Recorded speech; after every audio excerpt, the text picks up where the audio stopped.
All right, guys, this is going to be for homework 10, which is covering the idea of square roots. We did exponents, right, in homeworks 8 and 9, so now we'll be talking about square roots.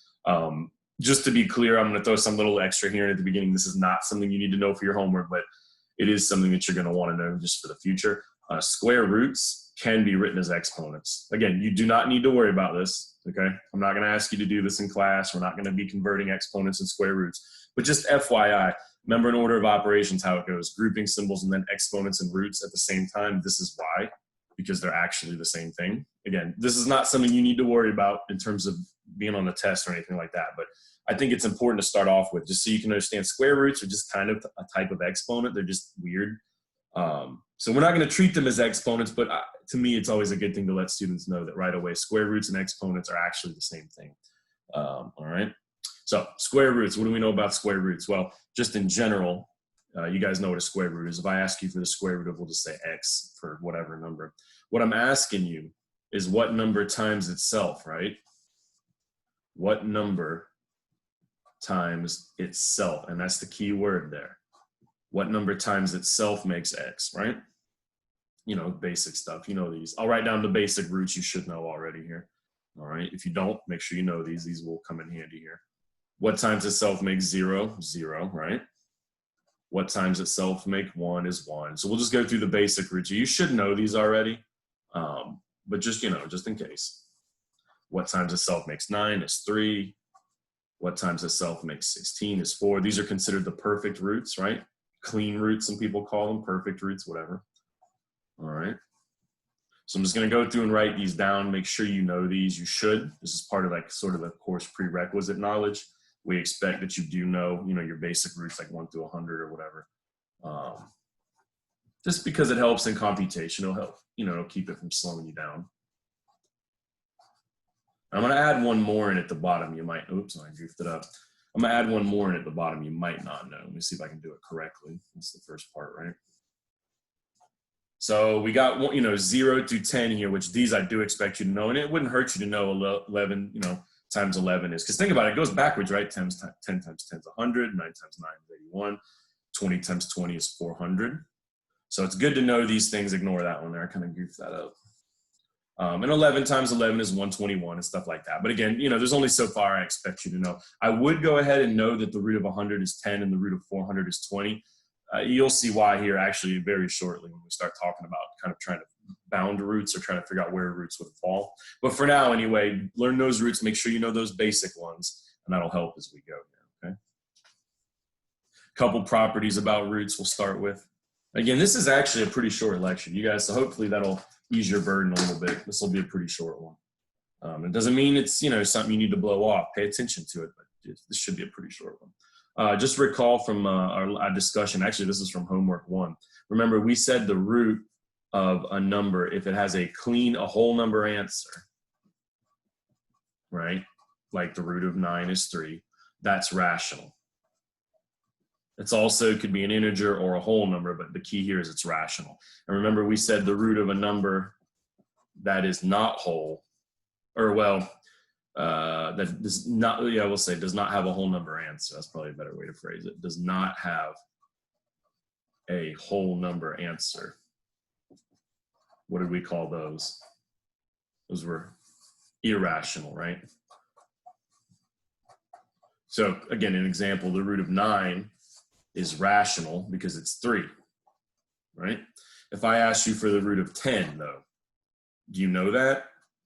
Right? It's like 3 point something, but that's not a clean number. So it doesn't have a whole number answer. That would be irrational. This number here is irrational. So just a quick review on rational, irrational. Remember, rational meaning it can be turned into a fraction, and a regular number can be turned into a fraction.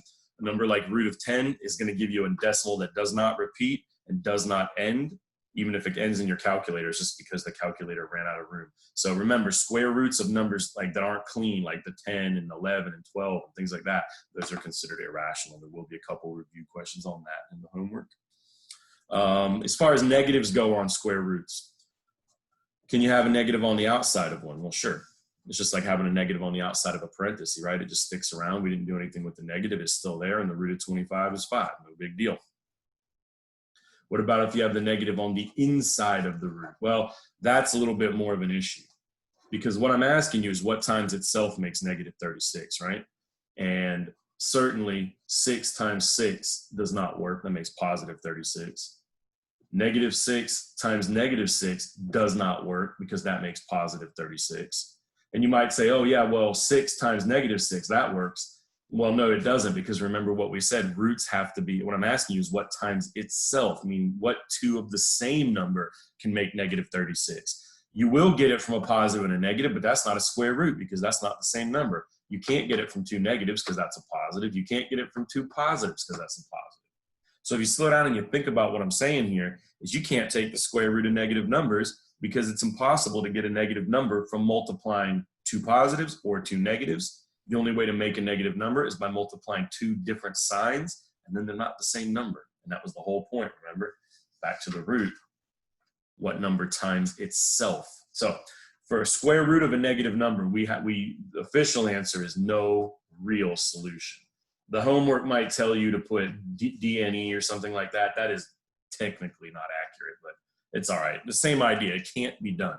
No real solution. So a negative on the outside of a root, no problem. You just cannot take a negative of or the root of a negative number, square root. What if there's a negative number and a positive number mixed inside though, right? So if I said the square root of, let's say, negative 2 plus 38, something like that, right? Don't jump the gun too quick. People sometimes here will say, well, negative under the root, can't do it. Well, let's work it out first. Negative 2 plus 38, that's just 36, right? And the root of 36 is just 6. So don't get too, overzealous here. Negatives under, you cannot take the square root of a negative number for the reasons we discussed. That gives you no real solution. You can take the root as long as the negative's on the outside. And even if the negative's on the inside, as long as it doesn't combine to a negative under the root, you can't take it. So just be a little bit careful with negatives. Negatives underneath are okay as long as it doesn't end up negative. If it ends up negative, then that's no good, obviously. All right, so just a couple basic principles of roots. We'll go over a few more here. Actually, I think there's just one or two more things we need to talk about before we get into the new stuff. Because like I said, at this point, I mean, honestly, you probably know most of this. You probably know what a square root is, and you know your basics and things like that. We're just, just reminding y'all. If I asked you to take the square root of a fraction, it's just the square root of the top over the square root of the bottom. So for example, if I said root of 1 over 81, right? Well, that's the root of 1 on top of the root of 81. You don't need to write that, but that is what's happening. The square root of 1 is 1, and the square root of 81 is 9. So no big deal. Just take the square root of the top, square root of the bottom. Nothing crazy there. There's a few questions in the homework that will ask you to bound a square root. I think it's on a ruler actually. It'll say like, between what inches does this fall? So for example, they'll say the square root of 24, and they'll say, between what numbers does this fall? And I think they use a ruler, but it could just be a number line. Between what numbers does this fall? Meaning like, is it between 2 and 3? Is it between 4 and 5? Is it between 9 and 10? That kind of thing, right? If you put the square root of 24 into your calculator, it's just going to give you a bunch of decimal junk. So we're asking you without a calculator, because remember, that's the whole idea of the course, between what numbers does this fall? So what I would do is think about it like this. What's the first root you know before 24? The square root of 24. What's the first clean root you know before that? Probably 16, right? I know the square root of 16, which is 4. Then we get the square root of 24 somewhere after that. And then the next one I know after that is the square root of 25, right? I know the square root of 16. The next one I know is the square root of 25, which is 5. So 24 falls somewhere between 4 and 5. Obviously much closer to 5 than 4, because 24 is closer to 25. So this should be 4.8 or 4.9 something. But we're not asking you to come up with a decimal. So you don't need to worry about that. All we're asking you to do is to bind it. Between what two numbers does this occur? Okay? And this is why I asked you for that large root, or I told you to memorize that large root earlier, because let's say I gave you the square root of 169. Now pay attention to the instructions. If it says evaluate, they're sort of giving you a hint that that's going to come out to an even answer. If it says simplify, they're kind of telling you it's not going to come out to an even answer. All right. Well, let's say you gave them the square root of 169, and maybe you want to find between what two numbers that falls, or something like that. This is why I gave you the root of 400. You know the root of 100, which is 10. Now, hopefully, you know the root of 400. Remember, we mentioned that one earlier, which is 20. So this falls between 10 and 20 somewhere. And, at that point, you're just limited to, 11 through 19. You can memorize those roots. I have had students do that in the past. They just memorized 1 through 20. 11 times 11 is this, 12 times 12 is this. And that is probably the most expedient way to go. You could ballpark it and say, well, look, it ends in a 9. So this is either from something that ends in a 3, 13, right? Because 3 times 3 ends in a 9. Or, be careful, it could end in a 7, because 7 times 7 ends in a 9, 49. So it's either 13 or 17. But how clever you get with it at that point is up to you. I just wanted to make sure you understand that it is bounded. The root of 100 is smaller, and that's 10. The root of 400 is bigger, and that's 20. So the root of 169 falls between 10 and 20. If you asked me to put it somewhere on a ruler, I'd put it between 10 and 20. And then again, you can start screwing around and try to figure out exactly what it is, but the question will most likely just ask you between what two roots does it fall. So just a little binding. It's good to know a root above and a root below. So just pay attention to that kind of thing. I think there's a few questions in the homework about that. Nothing crazy. All right. So that sums up the root review. Some of that may not have been reviewed for y'all. I get that, but that's okay. Let's get into the new material, the bit you may not have done before. And hopefully it won't be too crazy, especially if you paid attention in other lectures. So the new idea in this homework, besides just going over some basic root stuff that you should know, is how to simplify a square root. In the last problem, I mentioned that if it says evaluate, well, they're probably telling you it has a value like 3 or 10 or something like that. If it says simplify, the implication is that it's not going to have a clean value. So let's just say something like the root of 12. All right, it'll say simplify the square root of 12. So pay attention to the instructions. If it says simplify, that's a different game than if it says evaluate. So the square root of 12, you could bound it if you want to. This is not necessary. I'm just making the point one more time. The one I know below that is 9, which is 3. I know a root above that, which is 16, and that's 4. So the square root of 12 is between 3 and 4. But that's not what simplify means. Simplify means clean it up. It doesn't mean give me a value. So while it's good to know that 12 is between 3 and 4, it's not really the point of the question. So here's what we're going to do. We're going to take 12 and we're going to do prime factorization. And this is what I said. If you paid attention in previous lectures, I think this question was on your test, how to prime factor something. It's the tree, right? So what we're going to do is take 12 and we're going to break it down. Just like we did before when we were doing GCF and LCM and stuff like that. So again, 12 could be 4 and 3. You could use 6 and 2 if you want. Break down 12 because it's gone. 3 does not break down, but 4 does. It breaks down into 2 times 2. So 12, if you think about it, what I'm saying here is the square root of 12 is the same thing as the square root of 2 times 2 times 3, right? We all agree? 2, 2, 3. Now that's not simplified, that's just rewriting it a different way. You haven't simplified anything. Now here's where the rules come into play. Here's where the new rules come into play. What you're gonna do is look for pairs of the same number, because what did we say a square root was earlier? At the very, very beginning of the lecture, what did we say a square root was? What times itself? Well, so what you're looking for is numbers times themselves, and I see it right here. I got a pair of 2s. So what I'm gonna do is take this pair of 2s and I'm gonna bring it out. The issue is it only comes out as a single 2. Every pair you take only comes out as one number. Because think about it. I mean, you don't need to go through all this in your head, but what's 2 times 2? 4. What's the square root of 4? 2, right? But rather than go through all that, what we do is we say, well, here's a pair of 2s, so I'm going to bring it out, but every pair comes out as a single number, and then we have a 3 left behind, and that's your answer. Now, whether you think that that's simpler or not is, unfortunately not up for debate. So the square root of 12, if I asked you to simplify it, your answer would be 2 square roots of 3. That is what we mean by simplifying the root, taking every number you can out and leaving as little behind as possible. Okay, so we'll do several examples here. So that was a little confusing. It's all good. But just make the point. You break the number down using prime factorization and then look for pairs of numbers, 2 and 2, 3 and 3, 5 and 5, whatever. Every time you have a pair, it comes out, but only as a single number. That's the key, okay? So let's do a couple practice problems, and then, my friends, that's it for the day. Not much going on here. That's nice, isn't it? Little break. Well, let's get through it first. So let's do square root of 18. All right. So first thing to do is take the number 18 and use prime factorization to break it down. 18, we could use 3 and 6 or 9 and 2. Remember, what order or what breakdown you choose doesn't matter as long as, you know, the breakdown you're choosing is legitimate. 3 can't be broken down, but 6 can into 3 and 2.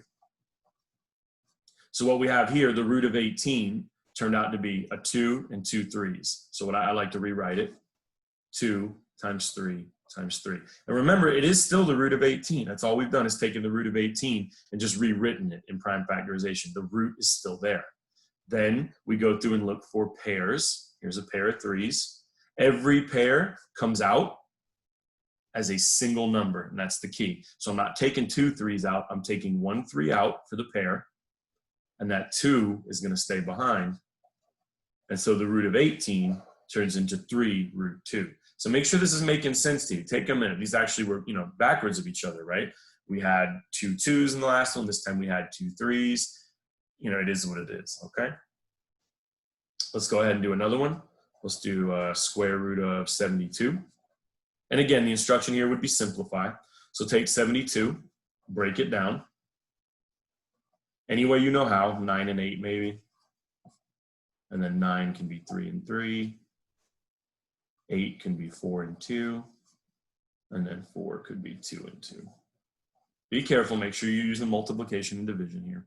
So, excuse me, 72 had a couple or several numbers, a 2, a 2, a 2, a 3, and a 3. So the root of 72 we could write as, and I like to do these in order so you don't mess it up, 2, 2, 2, 3, 3. All right. So now we're looking for pairs. There can be more than one pair. It's no big deal. Here's a pair of 2s. So that comes out as a single 2. Here's a pair of 3s. So that comes out as a single 3.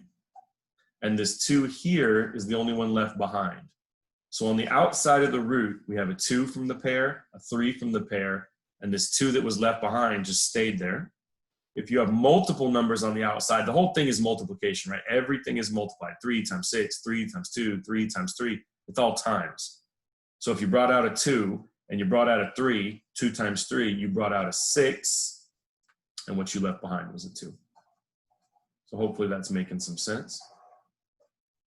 Okay, we'll do a couple more examples here, but that's really it, guys. If you can hang on to what I'm doing here, that's really all we're doing in terms of the new material. Okay.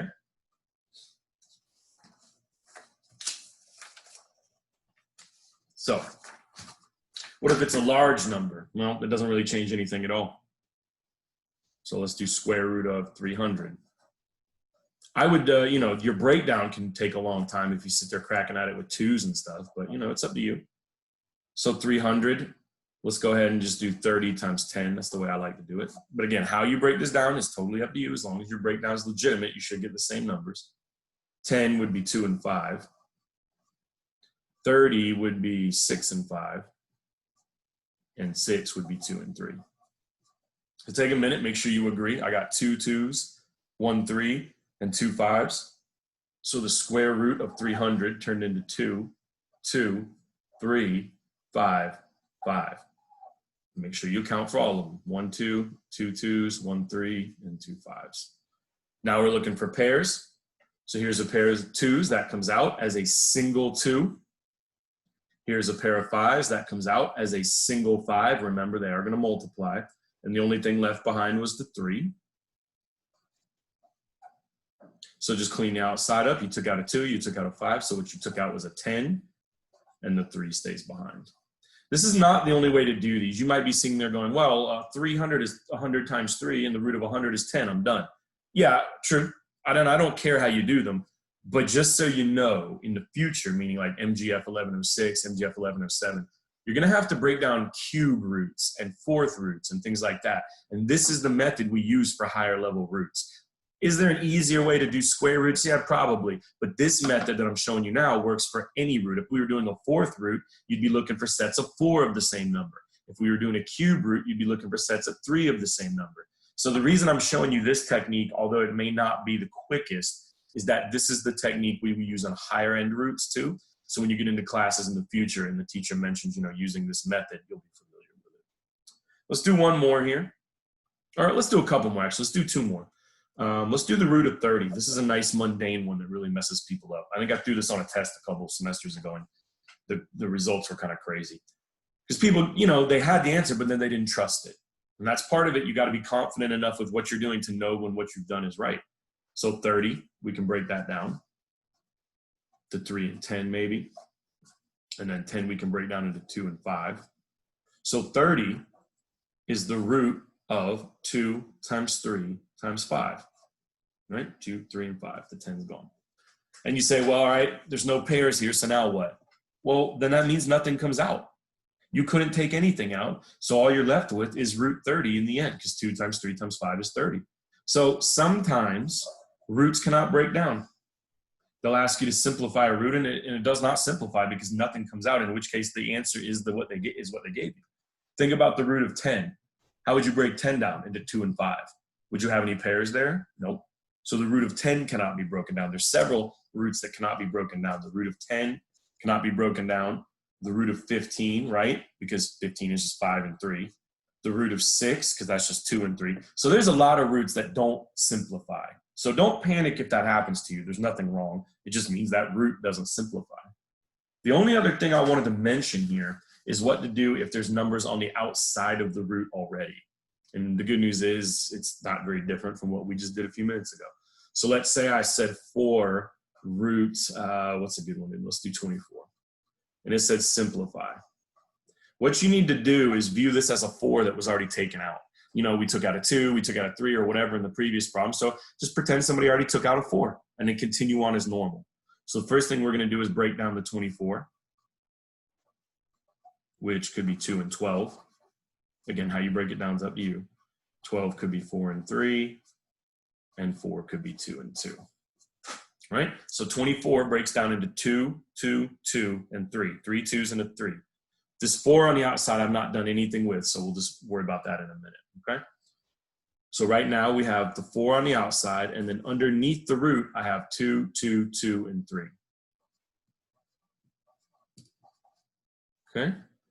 So all we need to do now is what we've been doing before, look for pairs. I see a pair of 2s here, so that comes out as a single 2. And the 2 and the 3 inside do not pair off, so they stay behind. Think about it, right? This 2 and 3 are not a pair. There's no other number, so they stay behind. So what you had under the root was a 2 and a 3. What you had on the outside of the root was the 4 that was there originally, right? Which we never did anything with. It's just been sitting there this whole time. And the 2 that you just brought out. Remember, everything's just multiplied. So if you had a 4 already and you brought out a 2, 4 times 2 is 8. And on the inside, you had a 2 and a 3 left. So it's 6. So really having a root, or excuse me, a number on the outside of the root doesn't really change anything. It's part of the answer. You have to multiply it back by whatever else you brought out, okay? So whatever number you have on the inside of the root, which is called the radicand, by the way, it's kind of a crazy word, but that is technically its name, just so you know. That's the radicand. The root, the number underneath the root, the radicand, you simply break down like normal. Pull out whatever you pull out, leave behind whatever you leave behind, and then just make sure that the number that was already out there is brought back down. You took out a 2, there was already a 4, 4 and 2 is 8. You left behind a 2 and a 3, which gave you 6. Okay, so that's simplifying square roots, guys. Hopefully that wasn't too big a deal. Hopefully the homework won't be too big a deal for you, and that'll wrap us up with that, and I'll see you in the next one.